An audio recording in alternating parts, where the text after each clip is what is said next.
Egy online hírlevélírás a legjobb dolog, amit tehetsz ma az interneten. Ezt személyes tapasztalatból mondom, ugyanis az utóbbi 5 évben írok egy online hírlevelet, és az életem nagyon sok területére hatással volt. Egyrészt írással tanulok, úgyhogy minden egyes téma, amit feldolgoztam, igazából egy gondolkodási és egy tanulási folyamat volt, így a maga a hírlevélírása segített elsajátítani olyan területeket, amiket utána a munkámban is használtam. Nem elhanyagolható szempont, hogy egy online hírlevél láthatóságot is ad, különösen, hogyha pályakezdő vagy és az égvilágon semmilyen tapasztalatod nincs, csak egy diplomád, ami 500 másik embernek is megvan, akkor különösen jól jön, hogyha esetleg valamilyen érdeklődést mutatsz, esetleg van egy hírleveled a témáról, amiben el akarsz helyezkedni. Nem utolsó sorban pedig pénzt is kereshetsz nagyon egyszerűen manapság egy hírlevéllel, így monetizálhatod a tudásodat. Én a jövőre tekintve is hiszek a hírlevelek, különösen a hosszú tartalmak sikerében, ugyanis az AI-jal egyre több ilyen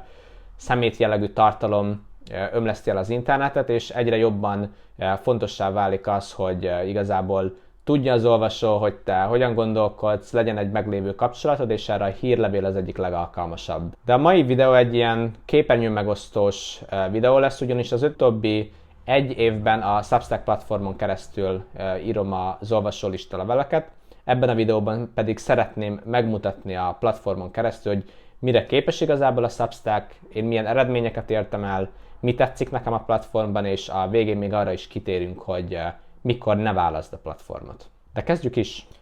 A mai videóban nem fogunk átmenni azon, hogy hogyan tudsz accountot létrehozni, regisztrálni a Substackra, mivel én már 1 éve regisztráltam erre, ezért nem akartam erre egy külön demót. Igazából a substack.com URL címet kell beírnod, és akkor olvasóként vagy íróként is erre a felületre kerülsz. Itt én látom azokat a Substackeket, amiket egyébként olvasok, illetve itt a felső részen a dashboardban tudok az én saját Substackemre navigálni, és itt már látom is a statisztikákat, de amivel Amivel kezdeni szeretném az igazából, hogy hogyan tudsz posztot létrehozni, és hogy mit tudsz egy poszttal csinálni, ugyanis a Substacken többfajta posztot is tudsz létrehozni, illetve van egy ilyen Twitter koppintásszerű note functionality-ja is a Substacknek, de én igazából amit használok, az nagyjából egy hagyományos poszt, és azon belül teszek különböző audio-videó fájlokat, vagy esetleg képeket. Tehát nézzük is meg, hogyha rákattintok egy posztra, akkor egy ilyen szép üres vászont kapok. Itt egyszerű, ez egy cím, ami jó, ez pedig maga az alcím, ami felhívja a figyelmet. És itt igazából amire figyelni kell, hogy ez az, ami megjelenik az e-mailben, ugyanis a Substack cikkeket a feliratkozóid automatikusan megkapják e-mailben is, és ez igazából a tárgymező és a tárgymezőt követő bevezető szövegrészlet, amit megkap egy olvasó, amikor megkapja a levelező fiókjába. Ezután pedig, ami szintén fontos, hogy nem muszáj, hogy egyedül írjál egy Substacket, tehát különböző felhasználókkal egy publikációt többen is írhattok, illetve hogyha elkezdtél egy Substacket vagy hírlevelet, akkor itt simán hozzáadhatsz akár vendégelőadókat, vendégszerzőket is, vagy te is írhatsz igazából más Substackeknek is. Maga a kezelőfelület a Substacknek szerintem nagyon egyszerű. Én korábban évekig írtam hírlevelet Mailchimpben, ami viszont nagyon bonyolult, és nem egy jó felhasználói élmény, úgyhogy igazából ez ég és föld ahhoz képest, és nagyon intuitív, tehát nem kell technikai tudás, meg nincs ilyen extra hátráltató tényező, hogy különböző blokkokat kell memorizálnod, vagy shortkódokat beírnod címkék mögé. Itt igazából írkálod a szöveget magadnak, nem kell mozgatnod ezeket, mint blokkok, hanem ugyanúgy, mint egy Word fájlban tudsz ugrálni. Nagyon jól működik szerintem a képbeillesztés funkciója is,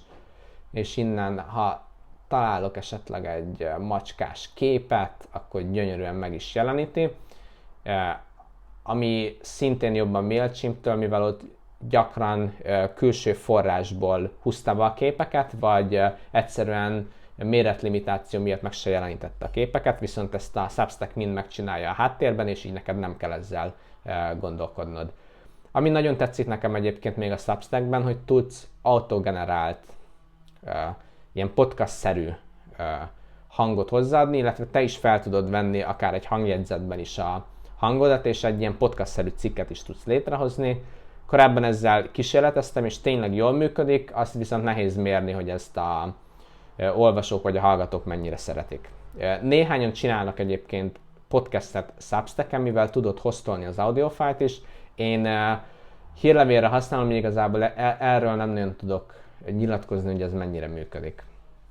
De igazából ez a szerkesztő felület, ahol ugyanúgy tudsz linkeket megadni, hogyha technikai témában írsz, akkor tudsz kódként formázni, tudsz kódblokkot megadni, nagyon szép idézetes, ezt Seneca mondta egyébként, tehát nagyon szép idézetes blokkot tudsz itt eként is, és hogyha ebből kilépünk, akkor amit én inkább használok, az a blokkot, szépen meg tudod formázni. Ezen kívül pedig tehát jól működik. Nekem WordPress-ben is voltak olyan problémáim, mivel WordPress-ben írtam a MailChimp mellett egy blogot, de WordPress-ben is voltak olyan problémáim, hogy nem úgy néz ki a szerkesztőben a cikk, mint ahogy az kinéz publikálás után, viszont a Substacknél ilyen gondok nincsenek, minden ugyanúgy néz ki, ahogy ezt egyébként itt most a szerkesztőben látod. Nagyon jól működnek, tehát ezek a felsorolások is, egyszerűen ki tudsz lépni belőle, mert Wordben, vagy akár WordPressben is nekem szintén ezzel voltak problémáim, és ami nagyon jó, hogy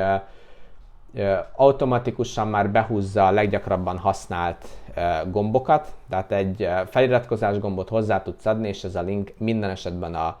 feliratkozás linkre fog vezetni, míg mondjuk MailChimpben ezt sorkódként kellett hozzáadni egy egyszerű üres gomb mögé, úgyhogy ez is nagy segítség igazából, és nagyon sok más ilyen formázási lehetőség van, amiket én ritkábban használok, viszont hasznosak. Nemrég kezdtem el a szavazás funkciót használni, ami szerintem tök jó, és tök jól működik, egyszerűen tudsz feliratkozóktól visszajelzést kapni, és beállíthatod itt is, hogy mennyi ideig legyen élő a szavazás, úgyhogy igen, ezek mind hasznos funkciók, magától értetődőek, könnyűen használhatóak, és nem kell hozzá nagy technikai tudás, hogy elkezd igazából írni Substacken, és onnantól kezdve meg a képeket, formázási lehetőségeket gyorsan, akár már az első cikknél hozzá tudsz tenni. Ezt nem igazából, nincs igazából learning curve-je, vagy hogy mondják ezt magyarul. Mert nem kell sok időt azzal töltened, hogy megtanult, hogy hogyan kell használni a Substacket. De ez igazából magáról a szerkesztő felületéről, ami nekem nagyon bejön, szeretem használni, és igazából segít nekem, hogy azzal foglalkozzak, amivel foglalkozni akarok, ami pedig a gondolatok és az írás. Viszont, ami talán érdekesebb lehet nektek, és sokatoknak, az a statisztika igazából, ami megmutatja, hogyan teljesítenek a hírlevelek, hány feliratkozót hoztál, ott van például a statisztikai blokk, az ajánlások, úgyhogy most röviden ezen fogunk végigmenni. Tehát itt a posztok menüben az összes eddig publikált posztodat, a vázlatokat és a jövőben tervezett posztokat is látod. Én most itt a eddig publikáltaknál vagyok, 33 Substacket publikáltam eddig az utóbbi egy évben, és itt igazából legfontosabb KPI-okat, vagy ilyen célmutatókat látjuk, az megkattintási arány, tehát a megnyitási arányt, a megtekintéseket, illetve az, hogy ez a Substack konkrétan hány új feliratkozót hozott neked. És ezen kívül itt tudsz különböző módon szűrni, illetve itt is, hogy ez különösen akkor hasznos, hogyha már több száz Substacked van, illetve hogyha mondjuk többen írtok, és a író specifik statisztikát szeretnél megnézni. Viszont igazából ezután tudsz ezekből a pontokból navigálni az egyes posztnak a részletes statisztikáira, tehát ez itt az én statisztikám a 2-vel ezelőtti hírlevelemre. Itt ugyancsak azt látjuk egy kicsit részletesebben, azt is látjuk, hogy ha linket helyeztél el a Substack-edben, akkor azt hogyan kattintották, a százalékos arányban hogyan néz ki, illetve hogy milyen forrásból érkeztek a látogatók. Egy ilyen poszt, mivel én nem SEO-zom ezeket, meg különösen nem SEO-ra készülnek, és fontos, hogy magyarul SEO-ra annyira nem is nagyon működnek a Substack posztok, ezért általában az e-mail, illetve a Substack app hozza 99%-át a látogatóknak. Igen, tehát itt nagyon sok érdekes dolog van, de ami ennél fontosabb, hogy itt még tudod szerkeszteni publikálás után is a posztot, tehát nem fogsz egy új hírlevelet kiküldeni, viszont az interneten publikált, publikusan elérhető cikknek a tartalma meg fog utólag változni, ami tök jó, hogyha mondjuk jelzik neked, hogy elírtál egy linket, vannak elütések a cikkben, nem mutat egy képet, vagy nem tetted be a videót, amit ígértél. Tehát ez erre tök jó a edit funkció, illetve törölheted és egyéb hasznos dolgok, amik szükségesek egy ilyen szerkesztő felületen. De a következő az a feliratkozók fül. Ezt próbálom úgy mutatni, hogy nem mutassak konkrét feliratkozói hírleveleket, mert akkor itt mindenfajta ilyen GDPR dologba kerülnénk, úgyhogy igazából itt meg fogok állni, mert ez igazából mutatja a legtöbb dolgot, és itt a feliratkozók alakulása egy idő óta látszik, és nekem egy problémám volt a MailChimp-el, mivel ezt a hírlevelet már 5 éve írom, de egy olyan 2-3 év után elértem egy ilyen platót, ami egy olyan 1220 feliratkozó körül volt, pont akkor, amikor ezt integráltam, ezt a listát, és ami történik velem, hogy érkeznek új feliratkozók, elég sokan, viszont minden egyes alkalommal, amikor kiküldök egy hírlevelet, akkor sokan le is iratkoznak. Ez érthető, mivel nagyon sokfajta témában írok, illetve idővel változott az is, hogy miről írok, úgyhogy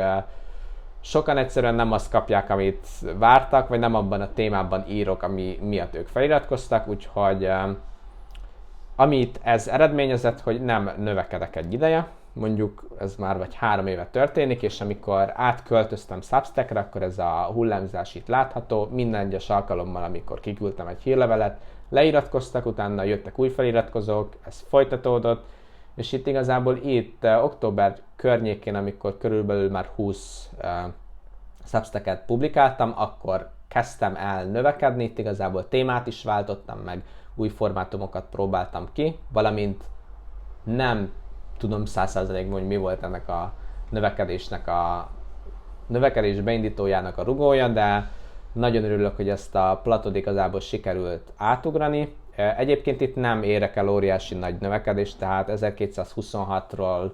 mentünk fel eddig 1270-re, tehát 50 körüli új feliratkozót hoztunk, de ez igazából gyakorlatban több mint 200, mert tehát, hogy ugráltak a feliratkozó számok, úgyhogy 200 új ember cserélődött az olvasóbázis, és itt igazából tudsz followers és subscriber szinten megkülönböztetni, ugyanis a Substack appon keresztül is fel tudsz iratkozni, és akkor followerként fogja a statisztikában elkönyvelni, és a subscriber pedig az, aki megkapja e-mailben is mindenképpen a Substack-edet. De itt igazából ez a lényeg, nem szeretnék most ugye a fizetős témába belemenni, szeptemberben kapcsoltam be, viszont tök jó, hogy vannak fizetős feliratkozóim, viszont ez egy ingyenes hírlevél, itt csak az opciót hagyom meg, hogyha valaki támogatni szeretne, akkor van erre lehetősége is. Nagyon hálás vagyok, hogy igazából többen választották már ezt, és hónapról hónapra igazából nem iratkoznak le, hanem tetszik nekik a hírlevél, úgyhogy ez tök jó. Viszont a legérdekesebb szerintem az egész admin panel fülben a Substacken az a statisztika fül. Itt nem a feliratkozók alapján, hanem a ilyen általános megtekintések alapján mutatja, és azt különböző csatornák szerint különíti el. Itt igazából, amit szeretnék nektek mutatni, hogyha kizoomolok egészen az olvasólista migrálásának időpontja, tehát amióta a Substacken írok, akkor ezt látjuk. Itt is igazából megtekintések száma szerint sem értem el óriási növekedést, illetve amit itt fontos, hogy még a SEO vezérelt bloggal, amit írtam, ott szépen folyamatosan növekedett a megtekintések száma, attól függetlenül is, hogy nem publikáltam. Itt igazából, hogyha nem publikálok, akkor lemegyek nullára, mert a Substacknek nem jó a SEO-ja. Erről írtam igazából már a legutóbbi Substack hírlevelembe, hogy ez miért történik, hogyha szeretnétek, akkor azt olvassátok el. Viszont, hogyha kitartóan minden héten vagy 2 héten publikálok, akkor vannak elég szép píkek, és remélhetőleg ezt majd sikerül majd idővel megugorni. Itt megnézhetjük, hogy milyen forrásokból érkezik, és azokra rászűrhetünk. Itt írtam Substackekről egy Substacket, és ott igazából magából az abból jött több látogató ez alapján. Viszont itt szép statisztikák vannak, itt látszik, hogy igazából a fő forrás az maga az e-mail, tehát kiküldöm közvetlenül az e-mail listára, ugyanis én itt hoztam egy 1200 fős e-mail listát a Mailchimpről át a Substackre, és igazából ez hozza mai napig a legtöbb megtekintést, direkten érkeznek, az általában azt jelenti, hogy nem tudja maga a Substack visszakövetni, hogy honnan érkeztek valójában. A Substack app, illetve a maga blogom referálként hoz, ennél igazából több látogatót, viszont ennyit capture-ölt, vagy tudott feldolgozni maga a Substack. Tehát ez egy tök jó, itt több fül van egyébként a statisztika menü alatt. Ez talán az egyik legérdekesebb, tehát itt látjátok a teljes statisztikát e-mailenként, és itt szépen lehet szűrni, hogy mi az a tartalomtípus, ami jól működik, amit nagyon sokan megnyitottak, amit sokan megnéztek, vagy ami például sok feliratkozást hozott. Ezt nem túl gyakran szoktam megnézni, viszont látszik, hogy például, mivel ez az olvasólista, és az volt az ígéretem, hogy könyvekről fogok írni, amikor könyvekről írok, annak mindig magas a megnyitási aránya, úgyhogy ez egy jó visszajelzés, hogy mit tetszik igazából, és mit várnak el az olvasók. Itt van egyébként nagyon sok másik menü, és talán ez, amit még megmutathatok, anélkül, hogy bármilyen GDPR hülyeségbe belemennénk. Tehát itt, mivel nem amerikai vagyok, ezért átmegyünk a világtérképre, illetve nincsen sok amerikai olvasó, mert ezt igazából azt mutatja, hogy honnan származnak az olvasóim. Itt igazából egy amerikai államból és 18 országból vannak feliratkozók, és ami érdekes, hogy a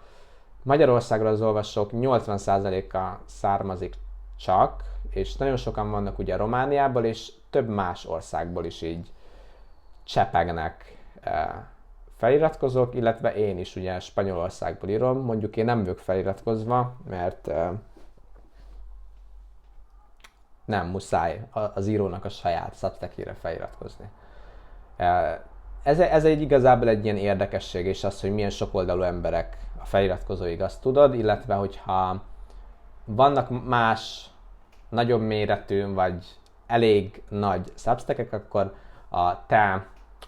közönségedet összeveti az ő közönségükkel, és megmutatja, hogy mik azok a Substackek, amiknek elég sok igazából átjárás van a feliratkozók minőség és mennyiség alapján. Itt igazából ez arra jó, hogy később ezeket tudod ajánlani, hogyha megnézed, elolvasod, és hogyha tetszik neked, akkor tudod a saját feliratkozóidnak ajánlani. De ezt rögtön igazából a következőben meg is mutatom, ugyanis a következő az ajánlások fül. Itt az ajánlások fülben mutatja, hogy hány feliratkozó érkezett hozzám ajánlásokból, és ki ajánl engemet, úgyhogy ezúton is köszi István, hogy ajánlasz, az a 27 feliratkozó remélem nagyon boldog, illetve alatta pedig, hogy én kiket ajánlok, illetve én mennyi feliratkozót vittem át az ő platformjukra. Ez egyébként, hogyha itt most megnyitom az olvasólistát, akkor amit itt mutatja, nem mutatja most oldalt, szóval itt ahol ez megjelenik, az, amikor egy új feliratkozó feliratkozik az olvasólistára, akkor a feliratkozási üdvözlő képernyő után megkérdezi a Substack automatikusan, hogy szeretnél-e ezekre a hírlevelekre is feliratkozni, ami igazából nekem nem kerül semmibe, viszont egy releváns hírlevelet tudok ajánlani az olvasóknak, illetve egy releváns feliratkozó érkezhet egy nem nagy magyar Substack író platformjára is. Úgyhogy ez igazából az ajánlások, nekem nem ez igazából a legnagyobb ilyen növekedési forrás, viszont főleg angolul ez nagyon megy, azt tudom, illetve hogyha később többen írnak magyarul, vagy többen ajánlanak mondjuk egyet, akkor ez lehet, hogy változik, illetve erről alkotott véleményem nekem is változik. És illetve itt a következő menü az a beállítások, itt szépen mindent majdnem testre lehet szabni, egészen a designon keresztül a logon át,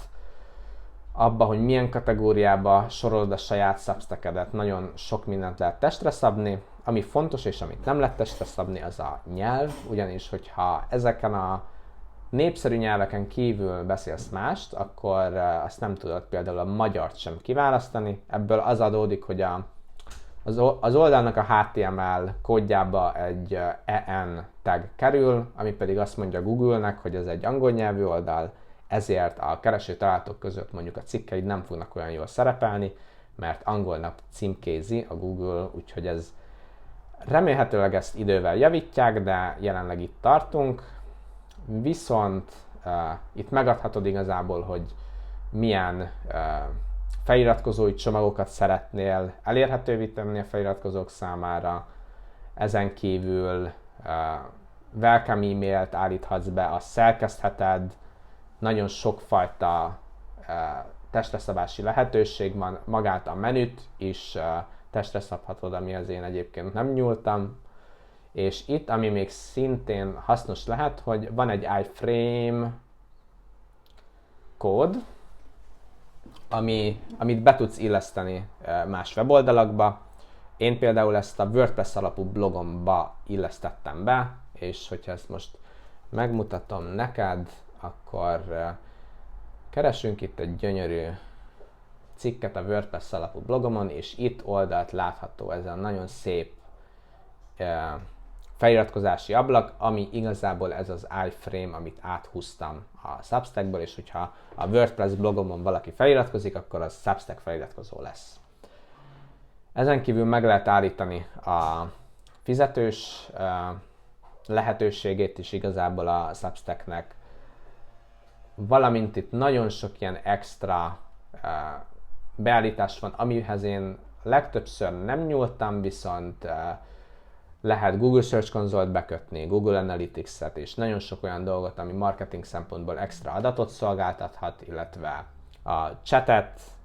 és az egyéb ilyen gyakorlati dolgokat tudod szabályozni, és extra funkciókkal ellátni a Substackedet.